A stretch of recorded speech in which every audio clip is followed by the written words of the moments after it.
Então, graças e paz a todos, sejam bem-vindos. Hoje, mais um dia da nossa jornada. Estamos no 36º dia da nossa jornada, 4 dias para finalizar. Não é uma sensação gostosa, assim, uma caminhada longa, né? Bem longa, mas estamos vencendo, minhas turbulências, mas estamos vencendo. Arrastado, estamos vencendo. Então, isso que Deus quer, perseverança. E o capítulo 36, ele vai falar sobre o engano. E quem está conosco, pela primeira de muitas aqui na madrugada, né, pastor? É o pastor Oséias, do CAMAP. E com o senhor a palavra. Pastor, seja bem-vindo e obrigado por aceitar nosso convite. Olá, queridos irmãos. Agradeço a Deus o privilégio de estar com vocês. Vocês me ouvem bem? Sim. Sim, irmão. Que a graça de Deus, seu amor, seu Santo Espírito esteja em nossos corações. Irmãos, eu quero agradecer o privilégio de podermos estar aqui com os irmãos, podermos estudar a sua palavra. Hoje nós vamos meditar um pouquinho no capítulo 36 do livro Grande Conflito, que fala sobre o engano. Esse capítulo, ele fala que desde o início do grande conflito lá no céu, muitos são os enganos que Satanás tem utilizado para destruir a vida das pessoas, através das falsas doutrinas. E esse capítulo menciona que duas doutrinas, né, principalmente na página 588, duas doutrinas têm sido usadas de uma forma intensa pelo inimigo, que é a imortalidade da alma e a santidade do domingo. E também esse capítulo, amados, ele enfatiza de uma forma muito profunda o último grande engano que Satanás ele traz sobre o mundo é que não é mais necessário dar completa obediência a todos os preceitos da lei de Deus. Então, o ensino principal, desde o início do conflito lá no céu, é que a lei de Deus ela foi abolida, que ela deixou de estar em vigor, que ela não tem mais valor. E nessa oportunidade eu gostaria de, pela graça de Deus, né, estudar com os irmãos que isso não é verdade. Pela Bíblia, pelo Espírito de Profecia, nós podemos perceber que as pessoas têm sido enganadas quanto a esse ponto. Meus queridos, em todas as sociedades, a lei ela é vital para o bem-estar das pessoas. Aqui, por exemplo, nessa jornada, existe uma lei, existe uma ordem. Cada irmão tem um momento de falar, tem um momento da oração, tem um momento do testemunho. Então, ao obedecer às leis, ao obedecer às orientações, somos poupados de muitas dores, somos poupados de sofrimentos, de problemas, isso principalmente quando obedecemos à lei do Criador. No livro Patriarcas e Profetas, na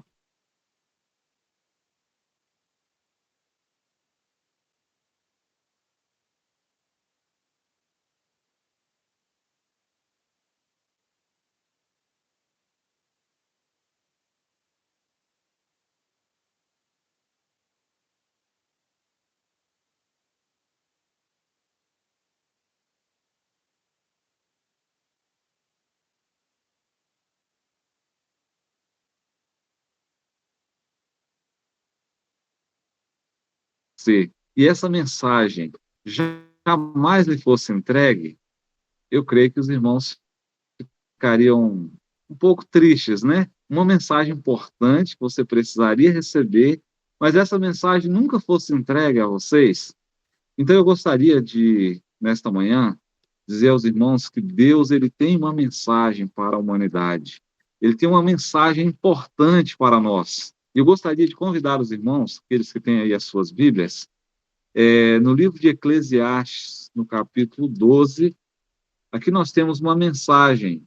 Quando Salomão ele conclui o seu livro, ele faz um resumo, e usado pelo Espírito Santo, ele diz as seguintes palavras. Eclesiastes, capítulo 12, versículos 13 e 14. Então ele diz assim: de tudo que se tem ouvido, o fim é: teme a Deus e guarda os seus mandamentos, porque esse é o dever de todo o homem. Então, quando Salomão conclui a sua obra, ele diz que precisamos temer a Deus e guardar os seus mandamentos. E ele conclui dizendo que Deus há de trazer a juízo toda obra, até aquelas que estão escondidas, quer sejam boas, quer sejam más. Em 1 João, capítulo 5, 1 João, capítulo 5, versículo 3, a palavra de Deus diz assim: porque este é o amor de Deus, que guardemos os seus mandamentos. Ora, os seus mandamentos não são penosos, ou, uma outra tradução, não são pesados. Meus queridos, a lei de Deus, os mandamentos de Deus, eles não são penosos. Ele não é um fardo doloroso. E eu queria mencionar duas razões. Primeiro, queridos, para aqueles que são nascidos de Deus, os mandamentos de Deus, o trabalho árduo, a autodisciplina de servir a Cristo, não são pesados, pois a obediência é o resultado ou fruto do amor. Então, nós obedecemos a Deus por amor. E a obediência à lei de Deus, ela não é a causa, mas o resultado da salvação. Não se observa a lei de Deus para ser salvo, mas por estar salvo em Cristo Jesus. Quem está em Cristo Jesus, ele recebe dele poder para ser fiel, e ele o faz por amor. Então, o amor, diz o apóstolo João, torna os mandamentos leves. O amor, ele se delicia, meus amados, na obediência. Jesus falou: se vocês me amam, guardareis os meus mandamentos. E um outro motivo é que Deus, ele não pede a nós algo que ele não nos dê poder para fazer. Então, quanto maior é o desafio, quanto maior é a missão que Deus nos impõe, maior é a força, meus irmãos, maior é o poder que ele nos dá. No livro de Êxodo, no capítulo 31, lá no versículo 18, quero compartilhar esse verso ainda com vocês. Nós vamos ler alguns versículos da palavra de Deus. Vamos compreender como a sua lei ela é importante para nós. Êxodo 31, verso 18, a Bíblia diz assim: quando o Senhor acabou de falar com Moisés no Monte Sinai, deu a ele as duas tábuas do testemunho, tábuas de pedra, escritas pelo dedo de Deus. Amém? Então, irmãos, por Amém. que será que Deus escolheu uma montanha para dar a sua lei? Porque, amados, os seus mandamentos são firmes, são eternos, como uma rocha. Então, no Monte Sinai, Deus escreveu os 10 mandamentos em duas tábuas de pedra. Deus não escreveu na areia, porque poderiam eles ser apagados. Deus não escreveu em um livro, em um pergaminho, como a lei cerimonial, porque talvez alguém poderia colocar fogo e consumi-los. Deus escreveu, irmãos, em tábuas de pedra, com seu próprio dedo, para que esses mandamentos permanecessem firmes e eternos como uma rocha. No livro de Salmos, no capítulo 89, quero meditar com vocês nesse versículo. Salmo 89 e o verso 34. A palavra de Deus diz assim: meu pacto não quebrarei, nem alterarei o que saíram dos meus lábios. Então, Deus não apenas escreveu, amados, a lei em tábuas, com seu próprio dedo, para que permanecessem, mas ele proferiu a lei com seus próprios lábios. Então, quando nós falamos que a lei de Deus foi mudada, quando alguém fala que a lei de Deus foi abolida, que ela não existe mais, é como se essa pessoa estivesse chamando a Deus de mentiroso, porque ele falou e ele escreveu, e ele também usou os seus lábios para falar desta lei. Meus queridos, quais são os benefícios da obediência aos mandamentos de Deus? Eu convido vocês para abrirem suas Bíblias, aí no livro de Salmos, no capítulo 19, versículos 7 a 10. Eu estou aqui com a minha Bíblia e gostaria que você acompanhasse aí também. Salmos 19, versos 7 a 10. A palavra de Deus diz assim: a lei do Senhor é perfeita e restaura a alma. A lei do Senhor é perfeita e restaura a alma. Versículo 7. O testemunho do Senhor é fiel e dá sabedoria aos simples. Os estatutos do Senhor são retos, alegram o coração. O mandamento do Senhor é puro e ilumina os olhos. O temor do Senhor é limpo, ele durará para sempre. Os julgamentos do Senhor são verdadeiros e justos juntamente. Mais desejados são eles do que o ouro, sim, mais do que o ouro fino, e também mais doces do que o mel. E o versículo 11 conclui dizendo que há grande recompensa quando nós os obedecemos. Amém? Queridos, Amém. o mundo hoje, queridos, vive a desintegração dos valores cristãos. Deus, ele nos deu a sua lei, ele nos deu a sua palavra como um mapa para guiar a nossa jornada. Então, os mandamentos de Deus, amados, eles são como placas, avisos na estrada da nossa vida.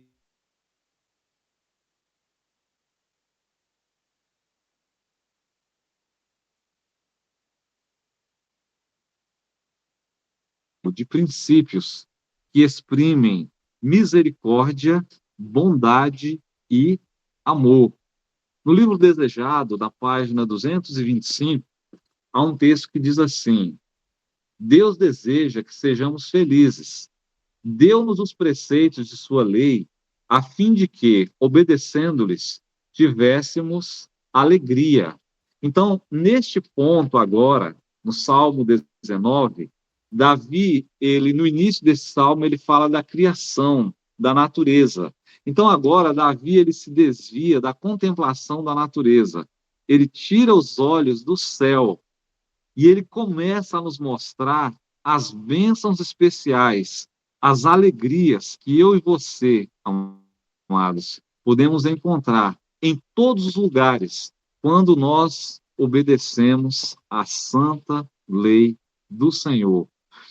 Eu queria dizer para os irmãos que a consciência limpa, ela produz alegria. Quando você está em paz, quando você está obedecendo à lei, você sente uma alegria, a alegria da salvação em seu coração. Então, alguns conceitos importantes que eu queria trazer. A lei de Deus, irmãos, ela é a única verdade revelada ao mundo. É o padrão objetivo e absoluto de moralidade. A lei é a norma perfeita de justiça, pela qual se avaliam os atos. Então, a gente vai observar que Deus, ele não adapta sua lei aos nossos padrões pessoais. Por sua graça, ele nos convida a adaptar aos seus padrões. Então, não é os meus desejos, as minhas preferências que vão se adaptar, mas Deus nos convida a viver de acordo com a sua lei. Então, lei, queridos, a palavra hebraica, usualmente traduzida por lei, é Torá.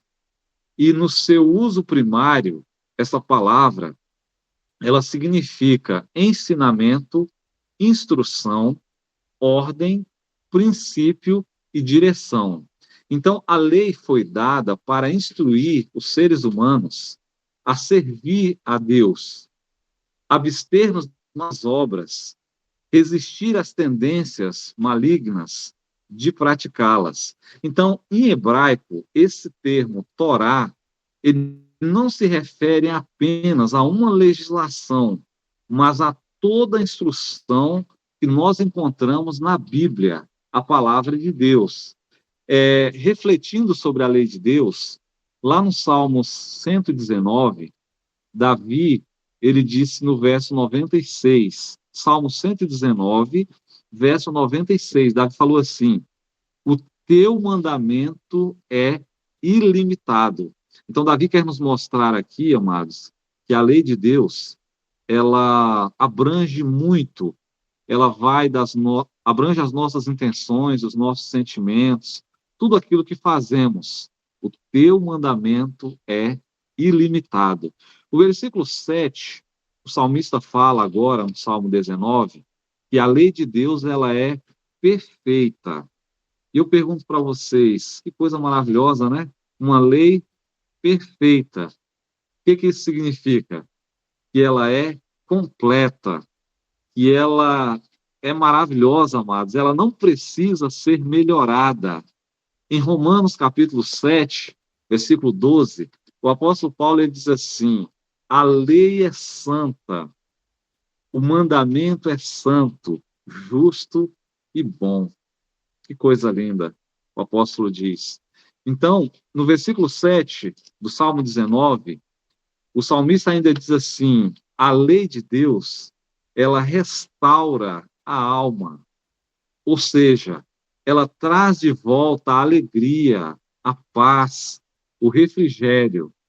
O profeta Isaías, no capítulo 48, versículo 18, ele diz assim: ah, se tivessem dado ouvido aos meus mandamentos, então seria a tua paz como um rio, e a tua justiça como as ondas do mar. E o salmista, no Salmo 19, são mais agradáveis que o ouro, são muito mais que o ouro depurado, e são mais doces do que o mel. Meus queridos, aqui no Brasil, 1 grama de ouro custa, em média, R$ 800. Já imaginou? 1 grama.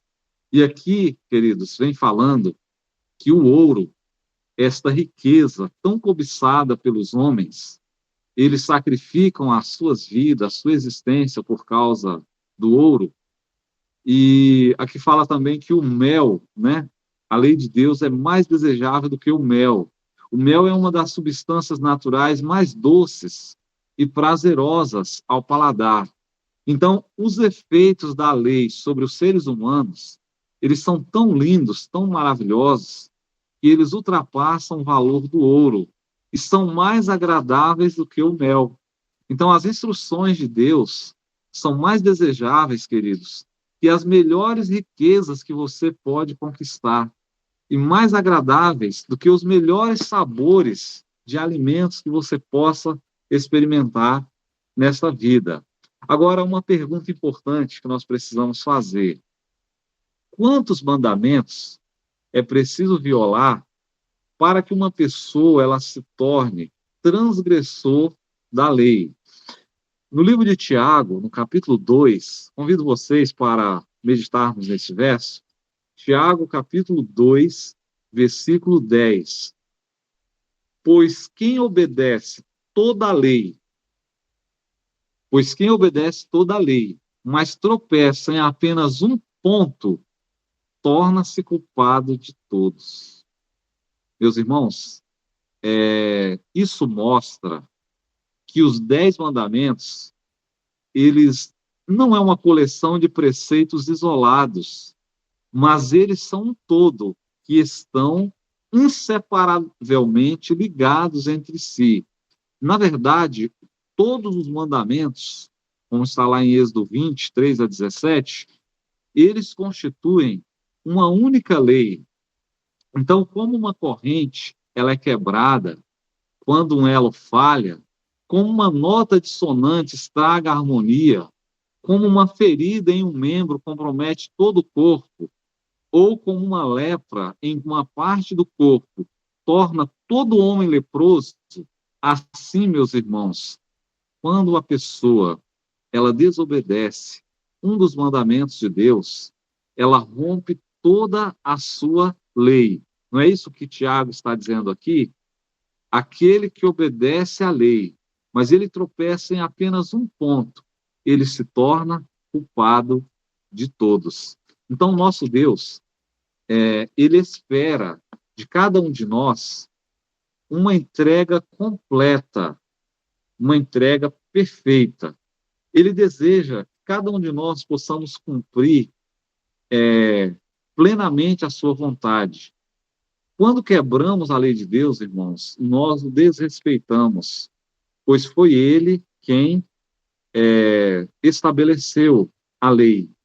Uma vez que a lei é a expressão do caráter de Deus, quando a pessoa ignora uma parte dela, é o mesmo que ela estivesse violando, né, ou ignorando completamente.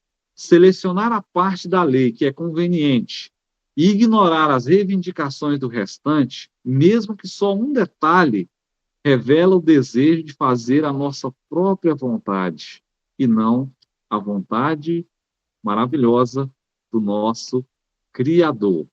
Agora, nós vivemos em um mundo onde, queridos, as pessoas, elas dizem assim, Jesus, ele aboliu a lei, Jesus, ele fez alguma mudança na lei. Será que foi isso mesmo que aconteceu? Será que Jesus veio para alterar aquilo que ele havia falado, e que ele escreveu com seu próprio dedo em 2 tábuas de pedra?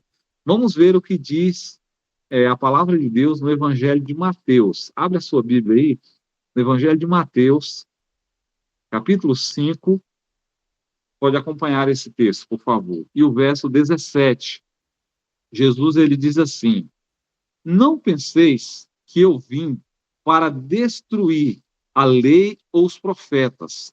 Não vim para destruir, mas para... Amém? E se os irmãos observarem o que está no verso 18, Jesus continuou dizendo, queridos, porque na verdade eu vos digo que até que o céu e a terra passem, nenhum iota ou um traço de letra não passará da lei, até que tudo seja cumprido. Meus irmãos, que coisa maravilhosa. O nosso Senhor Jesus, aquele que nos ama, aquele que nos criou, e aquele que um dia veio a este mundo e morreu na cruz por nós, ele diz assim, eu não vim para destruir a lei. Então, queridos, a cruz, ela prova a continuidade da lei. Se a lei pudesse ser abolida, Jesus não precisaria ter vindo para morrer em uma cruz. Então, a cruz, longe de revogar a lei, ela é a maior prova que a lei de Deus, ela continua existindo e continuará vigente para todo sempre. Então, tenha isso em mente. Jesus, ele veio para cumprir e não para mudar a lei de Deus. Essa palavra cumprir, ela tem um significado muito especial. Ela quer dizer completar, encher, obedecer completamente. Então, Jesus veio para dar à lei um significado mais pleno, para torná-la gloriosa. Jesus insistiu aqui, amados, em Mateus capítulo 5, que ele não veio para mudar a lei ou os profetas. Ele disse, então, que até que o céu e a terra passem, nem mesmo um iota, a menor letra, se mudará da lei. Então, se foi Cristo que proclamou a lei no Monte Sinai, por que ele a anularia? Ele não tinha vindo para abolir nenhuma parte das Escrituras que ele próprio nos dera. Meus amados, Deus, ele não muda. Isso é tão maravilhoso para nós. Você já imaginou se nós servíssemos a um Deus que hoje fala assim para nós, olha, hoje vocês guardem o sábado. Amanhã ele diz assim, não, amanhã vocês guardem o domingo. Então, o nosso Deus, ele não muda, queridos, nem o seu poder, nem a sua glória. Os seus preceitos são eternos. Os princípios da lei moral são tão permanentes quanto o próprio Deus. E eu quero deixar um outro versículo que se encontra no livro de Eclesiastes, no capítulo 3 e no versículo 14. Olha que lindo esse versículo. A palavra de Deus aqui em Eclesiastes 3:14, ela diz assim: sei que tudo quanto Deus faz durará eternamente. Nada se deve acrescentar e nada se deve tirar. E isto ele faz para que o homem tema diante dele. Amém? Então, queridos, se a lei foi abolida, como dizem algumas pessoas, nem o pecado existe mais, porque não se pode transgredir aquilo que não existe. Há um texto inspirado que está naquela Bíblia de Estudo, O Legado, na página 1061, que diz assim, ó, o transgressor dos mandamentos, e todos que se unirem a ele no ensino, que não faz diferença os homens violarem a lei divina ou não observarem, serão declarados no universo os menores, pois eles não apenas foram desleais, mas ensinaram os outros a violar a lei de Deus. Cristo pronuncia julgamento sobre aqueles que afirmam ter conhecimento da lei, mas que por preceito e exemplo levam almas à confusão e à escuridão. Então, irmãos, quando nós compreendemos a palavra, entendemos qual é a vontade de Deus, mas nós não praticamos, não vivemos isso em nossa vida e ainda ensinamos isso a outros, então isso é terrível, meus irmãos. Nós precisamos meditar sobre isso. Meus queridos, no livro de Romanos, no capítulo 3, versículo 31, o apóstolo Paulo ele faz uma pergunta desafiadora, muito importante. Ele diz assim, será que o evangelho anula a lei? Então ele diz, anulamos então a lei por meio da fé? É uma pergunta, né? E as pessoas, às vezes, como diz, tira esse guarda-chuvinha aqui, né? Tira essa pergunta. E ele responde, não, de maneira nenhuma. Antes, confirmamos a lei. Amém? Que coisa linda, né? Porque a palavra de Deus, ela nos traz tantos ensinamentos, tantas verdades profundas, meus irmãos. E eu gostaria de finalizar fazendo algumas perguntas para os irmãos. O que vai identificar os escolhidos de Deus nestes últimos dias? Então, nesses últimos dias, o mundo inteiro estará dividido em dois grandes grupos. Os que guardam a lei de Deus, que obedecem seus mandamentos, que guardam o sábado, que vivem os princípios da lei, e aqueles que não obedecem. Mas o que identificará os escolhidos de Deus nesses últimos dias? A outra pergunta, Deus tem um povo que guarda a sua lei nos últimos dias deste mundo? Como são descritos aqueles que hão de estar preparados para a segunda vinda de Cristo? Então eu quero deixar com os irmãos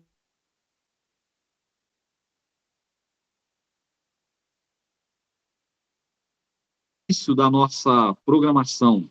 Está em Apocalipse, capítulo 14, e o versículo 12.